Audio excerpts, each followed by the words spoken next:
Зөвхөн материалын баялаг бүтээх зорилгоор геологийн уртуудтай хугацаанд бүрэлдэхүүн тогтсон ашигт малтмал байгалийн нөөц баялагаа олборлон ашиглаж улмаар хөгжил төрдөг арга зам нь дэлхийн жишг гэсэн хэдий ч энэ хандлага хөгжлийн утга учир болдог хүний ая тухтай эрүүл орчин гоо сайхны тааламж мэдрэмжийг сүйтгэж үгүй их үр дагаврыг байнга дагуулсаар байгаа нь түүхэн үед ч өнөөдөр ч тодорхой болоод байна.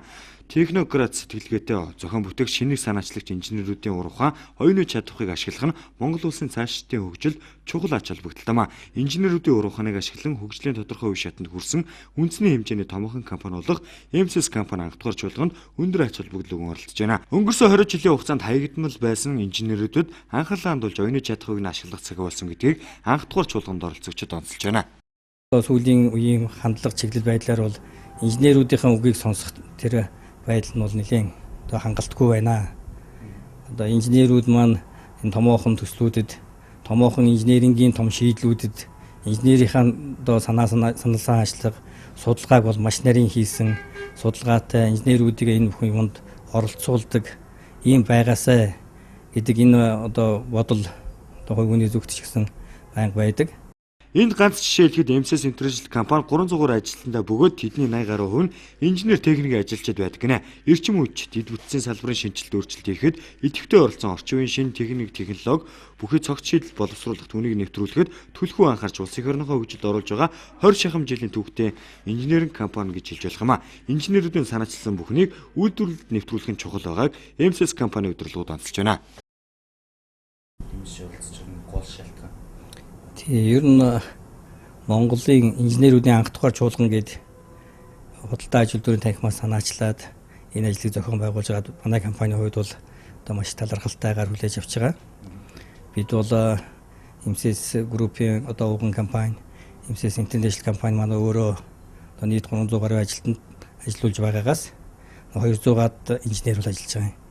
Тэгээд ингэсэндээ олон инженерүүдийг ажиллуулж байгаа инженерингийн компани гэдэг утгаараа бид энэ инженерүүдийн анх дугаар чуулганыг одоо талархалтай хүлээж аваад дэмжиж энэ ажлыг бол бас ерөнхий ивент тэтгэгчээр нь оролцоод ингэ ажилласан.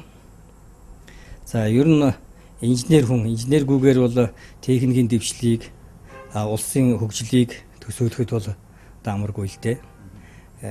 Тэгэхээр зэрэг Монголын инженерүүд маань одоо үедээ маш олон төслүүдийг, маш их ажлуудыг, маш их олон нарийн техник технологиг эзэмшээд одоо энэ орчин үеийн мэдээллийн эрдэнэ зуунтайгаа хөл нийлүүлээд алхаж чаддаг ийм хэмжээнд хүрчээд байна.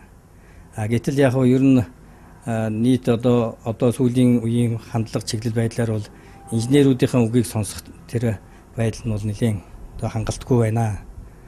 Одоо инженерүүд маань энэ томоохон төслүүдэд, томоохон инженерингийн том шийдлүүдэд инженерийн саналсан ажиллага, судалгааг бол маш нарийн хийсэн, судалгаатай инженерүүдийг энэ бүхэн юмд оролцуулдаг ийм байгаасай гэдэг энэ одоо бодол хувийн зүгтч гэсэн байнга байдаг.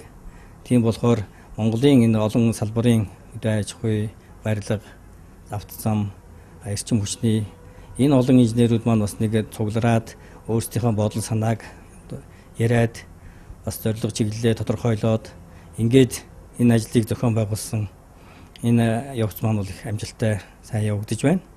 Энэ оролцож байгаа инженерүүд маш санаачлагтай оролцож байна.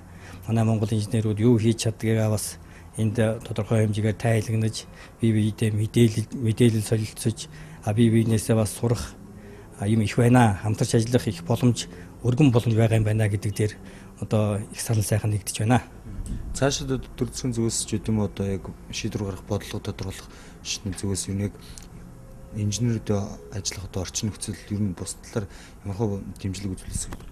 Тийм ер нь яг бид инженерүүд маань энэ бүх шатны үйл ажиллагаанд идэвхтэй оролцохын тулд бас төр засгаас шууд одоо ингээд энийг нь заавал ингэж хий, энийг одоо ингээд дэмжин харна гэдэг энэ талаас биш инженерүүд маань өөрсдөө бас санаачлагтай байгаад төр засгийнхаа одоо байгууллагуудад бодиттой тодорхой одоо гарцыг, тодорхой шийдлүүдийг санал болгодог ийм байдалтайгаар ажиллая гэдэг энэ эхлэлийг л тавих гэж байгаа юм.